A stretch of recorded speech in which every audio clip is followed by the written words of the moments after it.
हाँ तो बच्चों आ जाओ। जितना पिछली क्लास में पढ़ाया था उन्होंने उससे आगे पढ़ने की कोशिश करते हैं। ठीक है, भारत चीन संबंध हम पढ़ रहे थे। भारत चीन संबंधों में मैंने एक दो लाइनें लिखवाई थी। इसके बाद अब हम पढ़ेंगे भारत चीन संबंधों में उससे आगे के। ठीक है, तो भारत चीन संबंधों के बारे में मैंने दो लाइनें ये लिखवाई थी कि भारत जो 1900 उसके अंदर साम्यवादी सरकार आई थी वहां पे। यहाँ पे चीन में साम्यवादी नई विचारधारा वाली सरकार आई और पंडित जवाहरलाल नेहरू ने चीन के साथ संबंध सुधारने के काफी प्रयास किए। ठीक है, इसके बाद जो पंडित जवाहरलाल नेहरू जी ने, ये एक और पॉइंट लिख लो फिर हम आगे लिखेंगे कि पंडित जवाहरलाल नेहरू जी ने, पंडित या फिर हाँ से लिख लो, पंडित जवाहरलाल नेहरू जी ने चीन के साथ संबंध सुधारने के लिए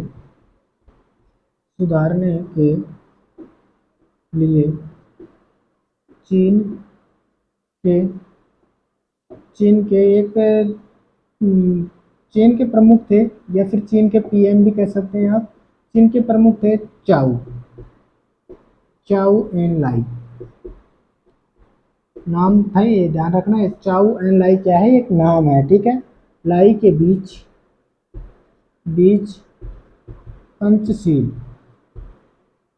पंचशील सिद्धांत नामक समझौता। डेट भी लिखवा देता हूं मैं। ठीक है, समझौता हुआ था, ये हुआ था अप्रैल 1954 और 29 अप्रैल 1954 में हुआ था। ठीक है, और हेडिंग लिखेंगे भारत चीन के मध्य हुए इस समझौते में मुख्य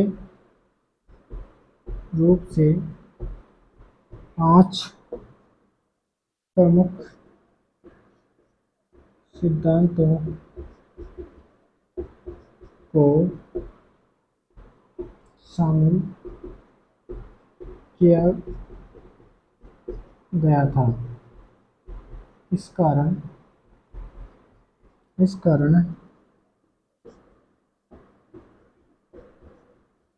समझौते को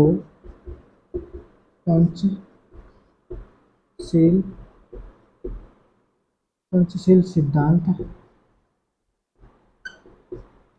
या समझौता कहा जाता है।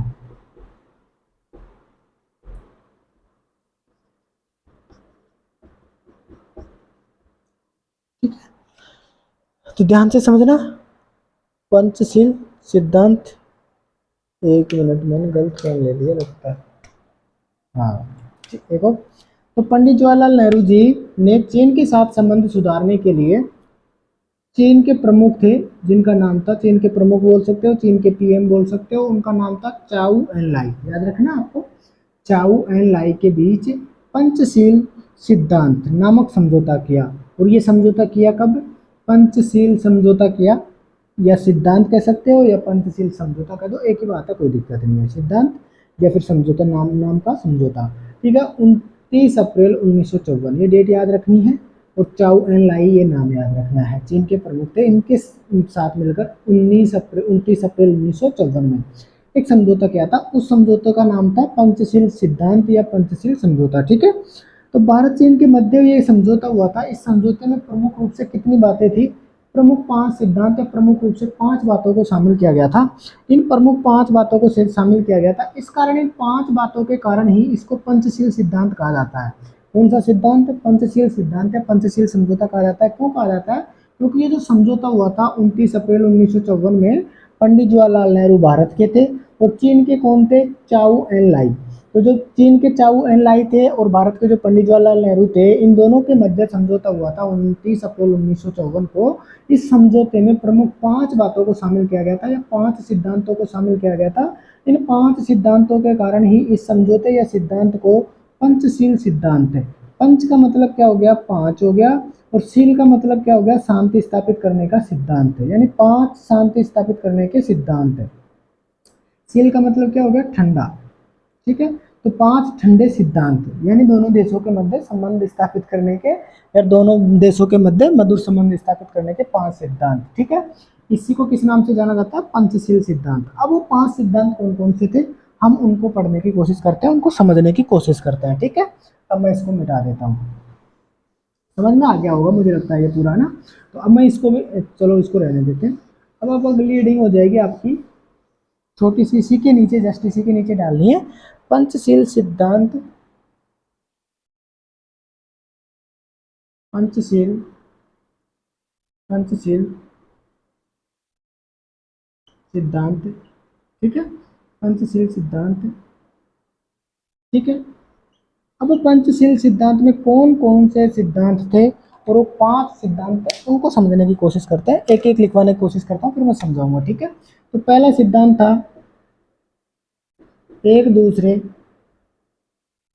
दूसरे पर आक्रमण न करना, ठीक है। देखो किताब में बहुत तरीके से दे रखा होगा, लेकिन मैंने इनको अपने तरीके से मेंटेन किया है, अपने तरीके से वो बनाने की कोशिश की है। तो मैं केवल साधारण लैंग्वेज में आपको लिखवाने की कोशिश करूंगा और समझाने की भी कोशिश करूंगा, जिससे बेटर समझ सकें, और इसी तरीके से आपको परीक्षा में लिखेंगे तो बेटर नंबर भी मिलेंगे, ठीक है।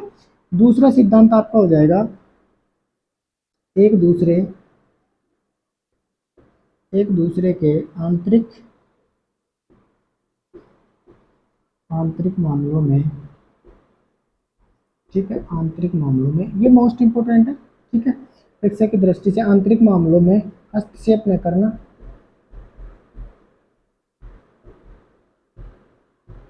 ठीक है। तीसरा आ जाएगा एक दूसरे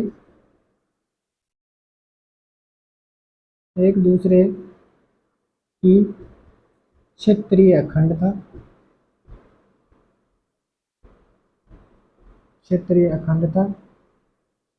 व संप्रभुता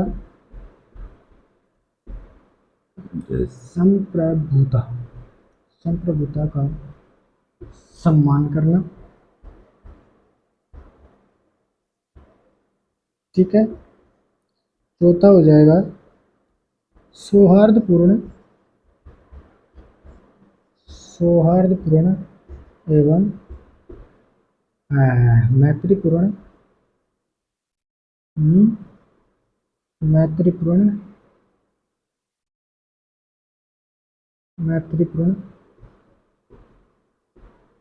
संबंध स्थापित करना, और ये भी एक दूसरे के साथ, मैंने यहाँ लिखा नहीं है तो आपको समझ जाना है, ठीक है। लास्ट वाला हो जाएगा समानता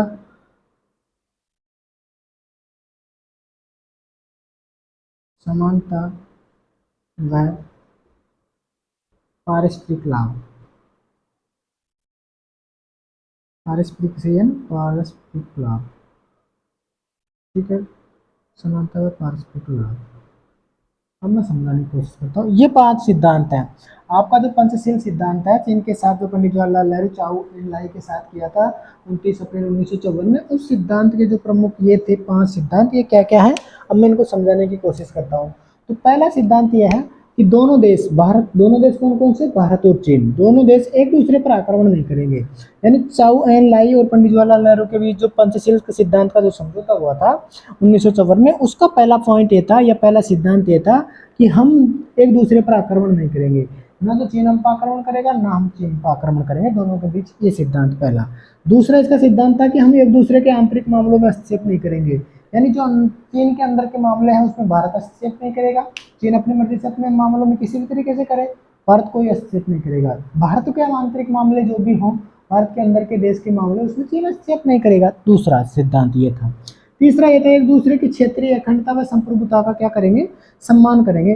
चीन भी भारत की क्षेत्रीय अखंडता का, और भारत भी चीन की क्षेत्रीय अखंडता का सम्मान करेगा, संप्रभुता का भी सम्मान करेगा। चीन भी भारत की क्या करेगा, भारत भी चीन की अखंडता और संप्रभुता का सम्मान करेगा। अखंडता का, क्षेत्रीय अखंडता का मतलब है कि भारत का अंदर का जो भी क्षेत्र है, यानी भारत का जो भी भारत देश है पूरा का, उसकी जो अखंडता है उसको तोड़ने का काम नहीं करेगा, उस पर आक्रमण नहीं करेगा या किसी दूसरे देश के साथ कोई साजिश करके और भारत की कोई क्षति नहीं पहुंचाएगा। ठीक है। दूसरा है संप्रभुता। संप्रभुता का मतलब है भारत की पूरी आंतरिक मामलों में जो निर्णय लेने की जो भावना है उसको कभी भारत क्या कर नहीं करेगा, अंतर्राष्ट्रीय स्तर पर या फिर किसी भी स्तर पर भारत उसके साथ खिलवाड़ नहीं करेगा। भारत चीन भी नहीं करेगा तो भारत भी उसका नहीं करेगा, और भारत भी उसकी संप्रभुता का सम्मान करेगा, चीन भी करेगा। सौहार्दपूर्ण और मैत्रीपूर्ण, सौहार्दपूर्ण और मैत्रीपूर्ण संबंध स्थापित करेंगे एक दूसरे के साथ। ठीक है। सौहार्दपूर्ण का मतलब क्या है? सौहार्द का पूर्ण तो शांति वाला मामला आ जाता है, सौहार्द। ठीक है ना, लड़ाई झगड़े से दूर रहने वाली चीज ही सौहार्द है। तो ऐसे मामले सौहार्दपूर्ण, जहाँ पर लड़ाई झगड़े से दूर रहकर करेंगे सारे फैसले। ठीक है। और दोनों देश आपस में क्या करेंगे, मैत्रीपूर्ण संबंध स्थापित करेंगे एक दूसरे के साथ। ठीक है। और समानता, समानता का मतलब क्या है? बराबर का मामला, दोनों देश एक दूसरे का क्या करेंगे, समानता के साथ वो करेंगे। और पारस्परिक लाभ करेंगे, अगर कोई भी दोनों देश आपस में समझौता करके कोई भी लाभ होगा दोनों देशों से रिलेटेड, तो आपस में पारस्परिक करेंगे, दोनों आपस में मिलजुल कर लाभ को करेंगे। ठीक है, आपस में बांटेंगे चीजों को। तो इस तरीके से जो भी भारत का, अगर मान लो कोई सीमा से संबंधित कोई ऐसा मामला है तो भारत और चीन आपस में क्या करेंगे, उसके साथ पारस्परिक और समानता वाला व्यवहार करके उन लाभों को प्राप्त करने की वो करेंगे। इस तरीके से भारत का जो पंचशील सिद्धांत थे उसके 5 प्रमुख रूप से ये सिद्धांत थे, जिसे पंचशील सिद्धांत के नाम से जाना जाता है। ठीक है। मैंने विस्तार से समझाने की कोशिश किया। ये 5 सिद्धांत आपको याद रखने। एक छोटा प्रश्न भी यहाँ से बन सकता है कि भारत के पंचशील सिद्धांत क्या है, इसके सिद्धांतों के बारे में बताइए, या इसके पंचशील सिद्धांतों के कोई भी 3 सिद्धांत 2 सिद्धांत लिखिए। ठीक है। तो आपको ये 5 सिद्धांत याद रखने हैं। ठीक है। अब मैं मिटा देता हूँ और अगले हेडिंग पर हम पहुंचते हैं, भारत चीन संबंधों की।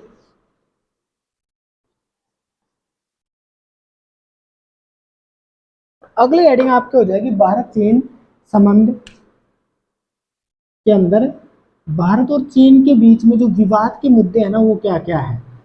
भारत चीन, भारत चीन के मध्य विवाद, विवाद के मुद्दे। ठीक है, मुद्दे। देखो ये अगली हेडिंग आ गई है। और अगली हेडिंग क्या कह रही है आपकी? अगली हेडिंग कह रही है कि भारत और चीन के बीच में कौन कौन से ऐसे मुद्दे हैं जिनको लेकर भारत और चीन के बीच अक्सर विवाद रहता है। उन मुद्दों को हम विस्तार से समझने की कोशिश करेंगे। और यहाँ से महत्वपूर्ण प्रश्न, बड़ा प्रश्न भी पूछा जा सकता है कि भारत और चीन के बच्चे जो बीच जो महत्वपूर्ण मुद्दे हैं विवाद के, उन विवाद को विस्तार से वर्णन कीजिए। तो यहाँ से बड़ा प्रश्न बनता है और मैं इन मुद्दों को विस्तार से समझाने की कोशिश करूंगा, आप समझने की कोशिश करना। तो भारत और चीन के मध्य विवाद के प्रमुख मुद्दे कौन कौन से हैं, तो सबसे पहले आपको उन मुद्दों को लिख लेने हैं। महत्वपूर्ण 3 मुद्दे मैं आपको समझाऊंगा। ठीक है, जो आपकी परीक्षा के और आपकी किताब में यही मुद्दे दे रखे हैं। हालांकि भारत और चीन के बीच विवाद के बहुत सारे मुद्दे हैं, लेकिन जो महत्वपूर्ण 3 मुद्दे हैं जो आपकी किताब में दे रखे हैं, आपके लिए प्रिपेक्स से हैं, वो आपके लिए बहुत इंपॉर्टेंट है और आपके लिए वही महत्वपूर्ण है और आपको वही पढ़ना है और मैं वही पढ़ाऊंगा। ठीक है, विस्तार से नहीं जाऊंगा। ठीक है, हालांकि मैं और विस्तार से पढ़ा सकता हूँ, लेकिन आपकी किताब में दे रखा है क्योंकि आपको इतना नॉलेज है, ज़्यादा नॉलेज नहीं लेना, परीक्षा की दृष्टि से पढ़ना है। तो पहला आ जाएगा आपका एक पहला वाला मैटर, यानी कि पहला जो विवाद का मुद्दा वो रहता है तिब्बत की समस्या। ठीक है, तिब्बत की समस्या को लेकर भारत के मध्य विवाद हुआ था और विवाद है। ठीक है, एक तो ये हो गया। दूसरा हो जाएगा सीमा को लेकर विवाद। जितने में डायरेक्ट ऐसे लिख देता हूँ, सीमा विवाद। ठीक है ना, सही रहेगा। सीमा पर विवाद, सीमा पर विवाद। ठीक है। तीसरा हो जाएगा भारत चीन युद्ध। इन 3 पॉइंटों के माध्यम से मैं भारत चीन के मध्य जो भी मुद्दे हैं महत्वपूर्ण विवाद के, उन सभी को इन तीनों में शामिल करते हुए मैं विस्तार से समझाने की कोशिश करूंगा। और ये 3 आपको याद रखने हैं। तो भारत चीन के मध्य विवाद के जो 3 प्रमुख मुद्दे हैं वो कौन कौन से हैं, तिब्बत की समस्या क्या है, इसको हम विस्तार से समझने की कोशिश करेंगे। और फिर सीमा विवाद में कौन कौन सी जगह सीमा में विवाद रहता है। भारत और चीन की सीमा एक दूसरे के साथ जुड़ी हुई है। ठीक है, तो जो भारत और चीन की सीमा जो एक दूसरे के साथ जुड़ी हुई है, वो सीमा कितनी जुड़ी हुई है, ठीक है, उसको विस्तार से समझने की कोशिश करेंगे। और भारत और चीन का युद्ध, ठीक है, ये कब हुआ था, क्यों हुआ था, इसको भी हम विस्तार से समझने की कोशिश करेंगे। ठीक है, तो भारत चीन के बीच जो विवाद के मुद्दे हैं उनमें पहला मुद्दा हो जाएगा तिब्बत की समस्या, दूसरा हो जाएगा सीमा विवाद और तीसरा हो जाएगा भारत चीन युद्ध। ठीक है, इनको एक एक को हम विस्तार से समझने की कोशिश करते हैं।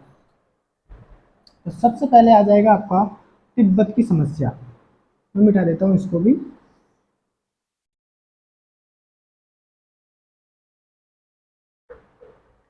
और पहली हो जाएगी आपकी तिब्बत की समस्या।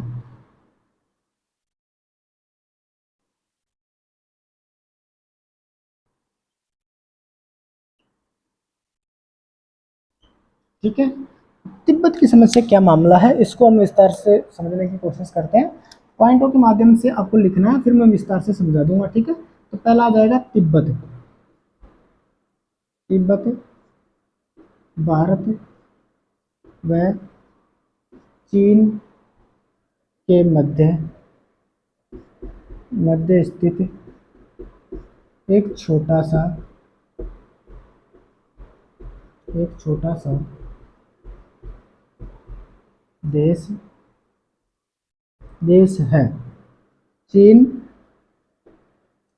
चीन प्रारंभ से ही चीन प्रारंभ से ही तिब्बत पर अपना अधिकार मानता है,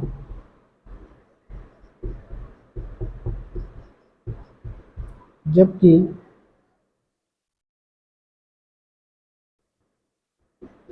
भारत इसे गलत मानता है। ठीक है, दूसरा हो जाएगा 24, है ना, 24 अप्रैल 1954 को, ये डेट आपको याद रखनी है, 24 अप्रैल 1954 की। ठीक है, इस दिन क्या हुआ था, कुछ शर्तें हुई थी भारत और चीन के बीच। कुछ शर्तों कुछ शर्तों के साथ कुछ शर्तों के साथ भारत ने तिब्बत, ठीक है, तिब्बत पर चीन का अधिकार माना, लेकिन चीन ने तिब्बत को स्वतंत्र रहने की बात भी कही। ठीक है, तीसरी बात आ जाएगी तिब्बत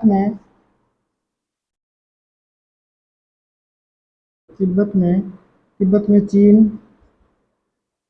के शासन का विरोध हुआ।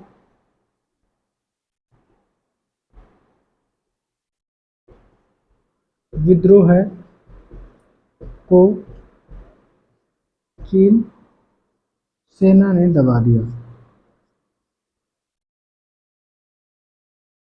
ठीक है, चीन सेना ने दबा दिया। स्थिति खराब होते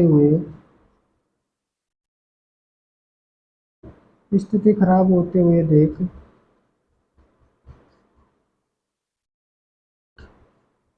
तिब्बत के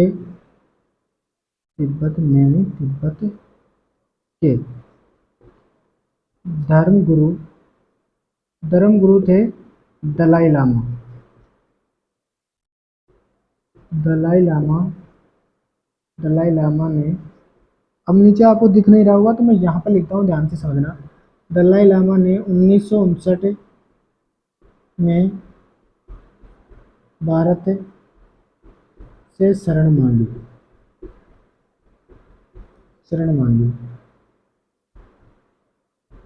तथा भारत ने शरण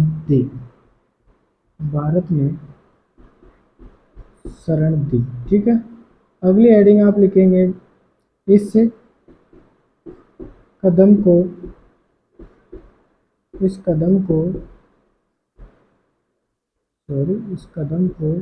चीन ने, ये समझ तो जाओगे ना, ये कदम है। ठीक है, मैं समझा भी दूंगा। इस कदम को चीन ने उसके आंतरिक मामलों में हस्तक्षेप बताया। ठीक है, और यहाँ पे लिख देता हूँ और इसका चीन ने कड़ा विरोध किया।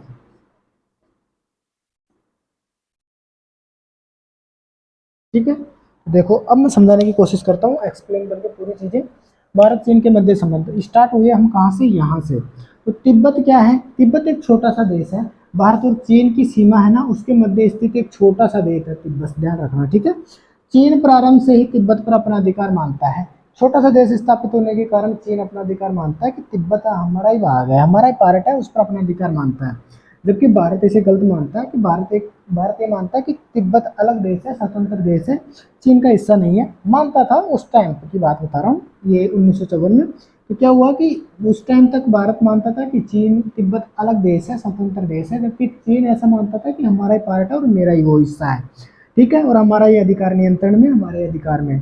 लेकिन 24 अप्रैल 1954 को जब भारत और चीन के मध्य एक कुछ शर्तों के साथ एक समझौता हुआ, उस समझौते में तिब्बत ने कुछ शर्तों के साथ, तिब्बत को भारत ने क्या माना, चीन का अधिकार माना कि तिब्बत पर चीन का अधिकार बनता है कुछ शर्तों को लेकर। कुछ शर्तें हुई होंगी चीन के मध्य और भारत के मध्य, उन शर्तों में भारत ने माना कि हाँ, इन शर्तों के साथ चीन का तिब्बत पर अधिकार बनता है। लेकिन चीन ने तिब्बत को स्वतंत्र रहने की बात भी कही इन्हीं शर्तों के साथ। उनमें महत्वपूर्ण शर्त ये थी कि चीन ने ये कहा कि हम तिब्बत को अपने अधिकार नियंत्रण में नहीं लेंगे, हम चीन तिब्बत को क्या रहेंगे, स्वतंत्र रहने देंगे। तो तिब्बत ने क्या किया, स्वतंत्र रहने की बात कही। तिब्बत में चीन के शासन का विरोध हुआ। तिब्बत में जब चीन के जो शासन था, उसका शासन जब संचालन होने लगा, वहाँ के शासन से ही जब तिब्बत को नियंत्रण किया जाने लगा, तो चीन के जो तिब्बत है, उस तिब्बत ने क्या किया, तिब्बत में क्या हुआ, उस चीज के शासन का विरोध हुआ। विद्रोह को जब वहाँ ज्यादा विरोध हुआ और विद्रोह होने लगा, आंदोलन होने लगा, तो जो उस आंदोलन को या विद्रोह को चीन की सेना ने क्या कर दिया, दबा दिया, खत्म कर दिया। छोटा सा देश था, उसमें कितने लोग होंगे, चीन के सेना ने ऐसे ही दबा दिया उनको। ठीक है, स्थिति खराब होते हुए तिब्बत के एक धर्मगुरु थे, आपने सुना भी होगा नाम, तिब्बत के ही थे वो, और वो थे धर्मगुरु जिनका नाम था दलाई लामा। ठीक है, बौद्ध धर्म को मानने वाले में से महत्वपूर्ण वो है धर्मगुरु, और उनका नाम है दलाई लामा। आज भी ये हमारे हिमाचल प्रदेश के जो धर्मशाला है वहाँ पर रहते हैं। तो ये दलाई लामा था, ये वहाँ से भाग के आया, कौन से देश से, तिब्बत देश से। और तिब्बत देश से 1959 की बात है, 1959 में जब भाग के वहाँ से आया, चीन की सेना से वहाँ का विद्रोह दबाया जाने लगा, तो वहाँ के अत्याचारों से परेशान होकर, और धर्मगुरु जो बौद्ध धर्म के थे दलाई लामा, वहाँ से 1959 की बात है, वहाँ से भागकर आ गया और भारत से शरण मांगी, और भारत ने उसको शरण भी दी। यानी कि भारत ने उसको क्या दी, जगह दी रहने के लिए कि आओ भारत में रहो। भारत सभी देशों का, सभी धर्म के लोगों का सम्मान करता है, और शरणार्थियों का तो विशेष तौर से करता ही है। इस कदम को जब दलाई लामा भारत में आया, और उसके अनुयायी, उसके साथ बौद्ध धर्म को मानने वाले बहुत सारे अनुयायी भी थे जो उनके साथ आए, और भारत ने उनको स्पेशल जगह दी और उनको शरण दी, भारत में आके आज भी वो रह रहे हैं। तो इस कदम को जो भारत ने उनको मदद दी, इस कदम को चीन ने क्या बताया, उसके आंतरिक मामलों में हस्तक्षेप बताया कि ये हमारा आंतरिक मामला था। दलाई लामा, तो तिब्बत हमारा अधिकार नियंत्रण में था, उसके धर्म गुरु थे दलाई लामा, तो उनको शरण देके, और आपने हमारे साथ विश्वासघात किया, हमारे आंतरिक मामलों में हस्तक्षेप किया, क्योंकि तिब्बत के साथ हमारा आंदोलन या जो भी है, हम किसी तरीके से निपटे, वो हमारा आंतरिक मामला था। और भारत ने ये धर्मगुरु दलाई लामा को और उसके अनुयायियों को शरण देकर हमारे जो चीन का आंतरिक मामला उसमें हस्तक्षेप किया है, चीन ने ये बताया, हस्तक्षेप बताया। और चीन ने इसका क्या किया, कड़ा विरोध किया कि ये भारत ने गलत किया है। ठीक है, पंचशील के जो सिद्धांत थे उनमें ये था कि भारत एक दूसरे देश पर क्या नहीं करेंगे, उनके आंतरिक मामलों में हस्तक्षेप नहीं करेंगे। लेकिन भारत ने तो हमारे आंतरिक मामलों में हस्तक्षेप कर दिया है, तो इस कारण चीन ने इसका क्या किया, कड़ा विरोध किया, आंतरिक मामलों में हस्तक्षेप माना, पंचशील के सिद्धांत का उल्लंघन माना, कि पंचशील के सिद्धांत को तोड़ा है। ठीक है, ये है सबसे पहला जो मामला था, तिब्बती मुद्दा, पूरा का पूरा मैंने समझाने की कोशिश की है, ये तिब्बती मामला था। ठीक है, और दलाई लामा, इस तरीके से आपको ये पूरी चीजें आपको याद रखनी है। अब अगला है सीमा विवाद। सीमा को लेकर क्या क्या विवाद रहते हैं, किस तरीके से रहते हैं, उनको विस्तार से समझने की कोशिश करते हैं। ठीक है, अब मैं इसको मिटा देता हूँ।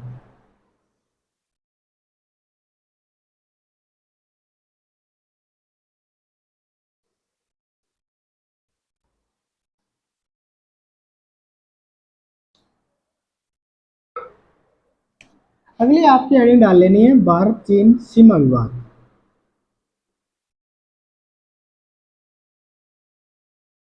भारत और चीन के बीच में जो सीमा जो विवाद रहते हैं वो किस तरीके से रहते हैं, कई बार सीमाओं पर झड़प भी हुई है। एक बार मैं टाइम देख लेता हूँ, उसके बाद कितना टाइम हो गया।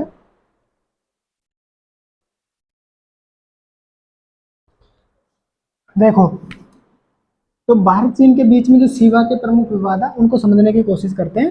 ठीक है, तो सबसे पहले हेडिंग लिखेंगे आप, पहला पहला पॉइंट लिखेंगे इसमें, भारत चीन सीमा विवाद में भारत और चीन के मध्य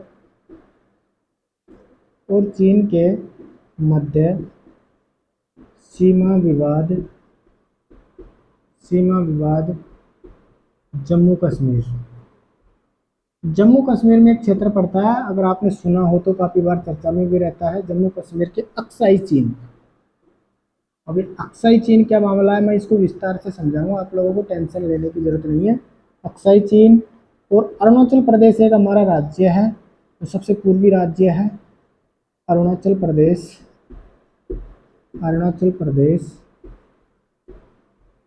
के नेफा प्रदेश के नेफा क्षेत्र को लेकर अक्साई चीन और अरुणाचल प्रदेश के नेफा क्षेत्र को लेकर रहता है। ठीक है, तो भारत और चीन के मध्य जो सीमा का जो विवाद रहता है ना महत्वपूर्ण, भारत और चीन की जो सीमा जुड़ी हुई है, देखो मैं थोड़ा सा बनाने की कोशिश करता हूँ भारत का मैप। ठीक है, कोऑपरेट करना है, हालांकि थोड़ा सा मेरे से बनेगा नहीं, फिर भी मैं बनाने की कोशिश करता हूँ। ये भारत का मैप है। ठीक है,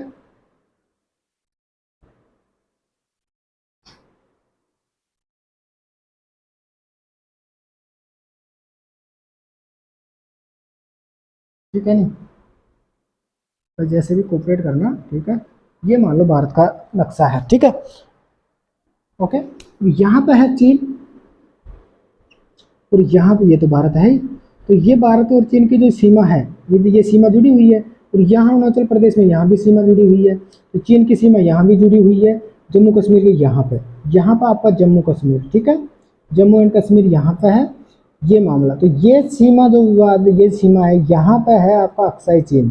ठीक है, मैं लिख देता हूँ अक्साई चीन। ठीक है, मैं इसको पहले आज समझा देता हूँ आपको। और यहाँ पर आपका पड़ता है नेफा, जिसको मैं इंग्लिश में लिख देता हूँ नेफा। ठीक है, ये है नेफा, ये मिला के। ठीक है, जो ये मैंने लिखा है ये नेफा इस तरीके से इंग्लिश में है। ठीक है, नॉर्थ ईस्ट फ्रंटियर एजेंसी, इसका मतलब ये होता है।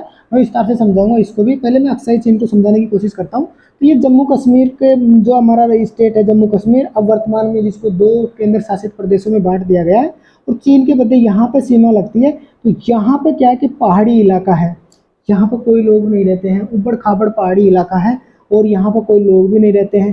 तो यहाँ पर जो सीमा विवाद है, यहाँ पर जो है वो विवाद है, और इस भूमि को अक्साई चीन के नाम से बोला जाता है। इस भूमि को लेकर भारत और चीन के मध्य विवाद बना रहता है। यहाँ पर कैसे बना रहता है कि 1950 की बात है कि 1950 में क्या है, ये लड़ाई 1950 से चली आ रही है। भारत और चीन के बीच कब से चली जा रही है, 1950 से ये लड़ाई चली आ रही है। इस क्षेत्र की जो सीमा है, ये सीमा, इस सीमा का मतलब सही रूप से सीमांकन नहीं किया गया है, कि एक सीमा निर्धारित नहीं की गई है कि ये सीमा है, इस सीमा के इधर भारत है उधर चीन है, इस तरीके से कोई सीमा निर्धारित थी नहीं। और ये सीमा निर्धारित नहीं थी और विवाद 50 से चला आ रहा है। तो 1950 से लेकर 1955 तक क्या था कि जो भारत की सेना थी वो हमेशा यहाँ पर गश्त लगाती थी। भारत की सेना जब गश्त लगाती थी तो यहाँ पर चीन की और सेना, जहाँ तक भारत अपना हिस्सा मानता था वहाँ तक भारत की सेना गश्त लगाती थी, चीन जहाँ तक मानता था चीन की सेना भी वहाँ पर गश्त लगाती होगी, उसका पता नहीं, लेकिन भारत की सेना 1900 कब तक 55 तक गश्त लगाती थी। लेकिन जब भारत और चीन के मध्य जो पंडित जवाहरलाल नेहरू और वहाँ के चाउ इन लाओ लाई के मध्य जो पंचशील समझौता हुआ था 29 अप्रैल को 1954 में, उस समझौते के बाद पंडित जवाहरलाल नेहरू को यह विश्वास हुआ कि चीन के साथ हमारा पंचशील समझौता है, यानी कि इस तरह के विवादों में पड़ेंगे नहीं। तो भारत को, पंडित जवाहरलाल नेहरू को यह विश्वास हुआ और उन्होंने क्या किया, 1955 में यहाँ से क्या कर दी, सेना हटा दी, कि अब चीन हमारे देश पे थोड़ी वो करेगा, हमारे चीन के साथ और हमारे साथ तो पंचशील समझौता है, उस समझौते के तहत चीन आक्रमण कर ही नहीं सकता क्योंकि समझौते पर हस्ताक्षर है।